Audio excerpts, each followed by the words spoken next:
ဒီနေ့မှာတော့ကျမကတေးဥစီချက်လေးလှုပ်ရှားပြလို့အားလုံးကိုလာမြောက်ပေးတာဖြစ်ပါတယ်ရှင်။တခါတလေပေါ့နော်ကျမတို့ဆိုင်မှာသွားစားတဲ့ဆိုင်အခုလိုမျိုးလေးအိမ်မှာလှုပ်ရှားတာလေပို့ပြီးတော့ကုန်ကြတတာပြီးတော့စားလို့လည်းပိုကောင်းနေပေါ့နော်။အခုဆိုရင်ကျမကရေစုပ်လေးတွေကိုစက်သားတွေထည့်ပြီးတော့ပြုတ်ပါမယ်ရှင်။စက်သားပြုတ်တဲ့ထဲမှာပဲတခါတည်းကျမကငဖယ်လေးတွေကိုလည်းထည့်ပြီးတော့ပြုတ်ခဲ့ပါသေးတယ်ရှင်။မိမိကတော့အခြားစက်သားဝတ်တာမေတာအခြားကြိုက်တဲ့ဟာထည့်ပြီးတော့စားလို့ရပါရှင်ကျမကတော့စက်သားနဲ့ငဖယ်ပဲထည့်ပြီးတော့လုပ်ခဲ့တယ်ပေါ့နော်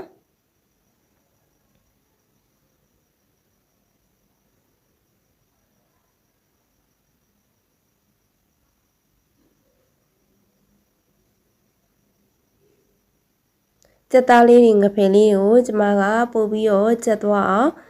နည်းနည်းလေးချပေးလိုက်ပါရရှင်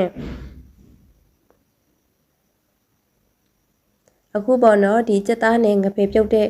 အရင်ရည်ကိုကျမကတော့မပက်ဖက်နဲ့ဘာလို့လဲဆိုရင်ဟင်းဂျိုအနေနဲ့လုပ်ခဲ့ပါသေးရဲ့ရှင်နောက်ဆုံးမှာပေါ့နော်ပြီးရင်ဒီစက်သားနဲ့ငဖယ်ထဲမှာပဲကျမကအရွက်ကိုလည်းတခါတည်းပြုတ်ခဲ့ပါရရှင်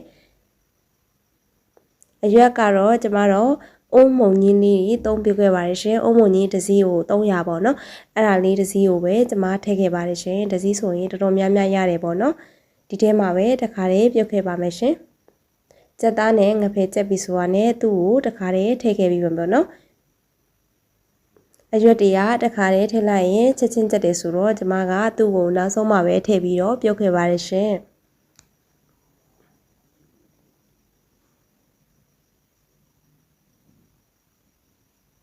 အရွက်တွေပို့ပြီးချက်အောင်ကျမကတခြားလေးမွေးပေးလိုက်ပါရရှင်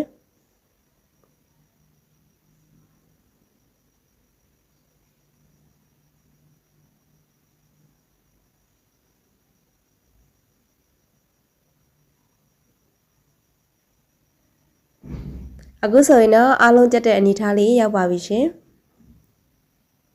နောက်ထပ်ကျမကဒီကြာဆန်ပေါ့နော်ရေစိမ်ထားမယ်ကြာဆန်ကို15မိနစ်လောက်ရေစိမ်ထားမယ်ပြီးရင်ကျမကြာဆန်ပြုတ်ဖို့ဟင်းရေစိုးတက်ထားတဲ့အချိန်မှာအခုလိုအရသာဆက်ပါမယ်ရှင်အရသာဆက်တဲ့နေရာမှာကျမကတကြားထည့်ပေးပါတယ်ပြီးရင်အရောင်အတွက်ကျမကပဲငယ်ပြားကြီးအပြစ်ပေါ့နော်အပြစ်ကလေးနည်းနည်းထည့်ခဲ့ပါတယ်ရှင်ပြီးရင်ခယူးစီပဲငယ်ပြားကြီးအကျဲထည့်ခဲ့တယ်ပေါ့နော်ကြာဆန်ရဲ့ပမာဏပေါ်မူတည်ပြီးတော့ဒီဟာလေးကိုဆက်ပေးရပါတယ်ရှင်ကျမဒီထဲမှာဗီဒီယိုထည့်ရိုက်တဲ့ထဲမှာမေ့သွားလို့ပေါ့နော်ဒီထဲမှာစက်သားမုံလေးလည်းထည့်ပေးခဲ့ရပါသေးရဲ့ရှင်ပြီးရင်ဒါတွေအားလုံးကိုတမအောင်မှွေပေးလိုက်ပါရှင်ပဲငပြားကြီးအပြစ်ကလေးတွေကျမတို့ကြည်သွားသည့်အထိလောက်ပြီးသွားရင်ခုနကစီချက်လေးထည့်ပါမယ်ရှင်စီချက်ထားတာလေးထည့်ပါမယ်ရှင်စက်သမီးစီချက်လေးကိုနော်ပြီးရင်သူ့ကိုတခါပြန်ပြီးတော့တမသွားအောင်မှွေပေးလိုက်ပါရှင်အရသာလည်းဆက်ပြီးသွားပြီဆိုရင်အခုဆိုရင်ရေစုပ်ကလည်းပွက်လာတာနဲ့ကျမကကြာဆန်လေးကိုပြုတ်ပါမယ်ရှင်ကြာဆန်နဲ့ဦးနဲ့တော့တိတ်ပြီးတော့မငေါ့ဖြစ်သွားရပေါ့နော်ကျမရဲ့ဟိုကနည်းနည်းတီးသွားတယ်ပေါ့ရှင်အခုကြာဆန်ကကျမကအခုကျမပြုတ်ခဲ့တာက4ယောက်စာပေါ့နော်4ယောက်စာဆိုရင်တော်တော်ဝခဲ့ပါရှင်ကျမတို့4ယောက်ကအစားလေးတိတ်မကြည့်တော့ပေါ့နော်ဒါ4ယောက်စာပြုတ်ထားတာဖြစ်ပါရှင်ကြာဆန်ဆိုရင်ကျမတို့ကရေစိမ်ပြီးတော့မှသူ့ကိုပြုတ်ပေးရပါတယ်ရှင်မဟုတ်ရင်တိတ်ပြီးတော့မကောင်းဘူးပေါ့နော်အခုဆိုရင်တော့ကြာဆန်လေးတွေလည်းကြက်ပြီးဆိုတော့ကျမကခုနကအရသာဆက်ထားတဲ့ထဲကိုအားလုံးကိုထည့်ပေးလိုက်ပါတယ်ရှင်ထည့်ပြီးရင်သူ့ကိုတေချာလေးတမတော့အောင်မှွေမယ်ပေါ့နော်ကြာဆန်နဲ့အရသာနဲ့အဆက်အဟတ်တဲ့တော့တေချာလေးမှွေပေးလိုက်ပါရှင်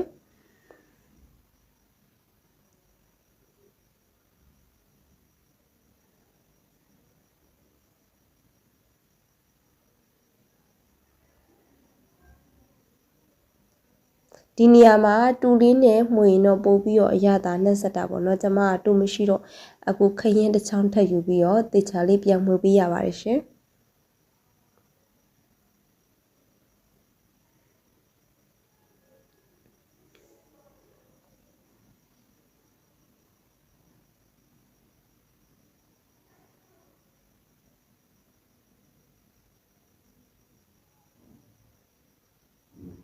အခုလိုအားလုံးမှတ်ပြီးသွားရင်တော့အရသာကိုကိုက်မကိုက်ကိုမြည်ကြည့်လို့ရပါတယ်ရှင်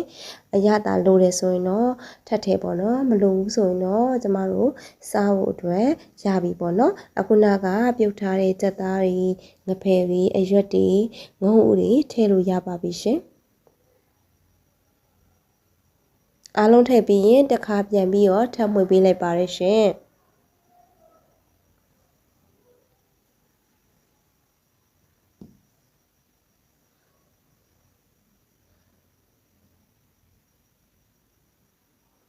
အခုဆိုရင်တော့အရသာလဲကွက်တီဖြစ်ပြီဆိုရင်ကျမတို့စားလို့ရပါပြီရှင်နောက်ဆုံးအနေနဲ့ကျမကငရုတ်ကောင်းမုံလေးလည်းဖြူလိုက်ပါသေးရဲ့ရှင်ကြက်ဥလေးလည်းပြုတ်ပြီးတော့ထည့်ခဲ့ပါသေးရဲ့ရှင်အားလုံးပြည့်စုံသွားတာပေါ့နော်ပို့ပြီးတော့စားကောင်းသွားအောင်အသားရဲ့ငဖယ်ရဲ့ငုံဥရဲ့ကြက်ဥလေးရဲ့ဆိုပြီးတော့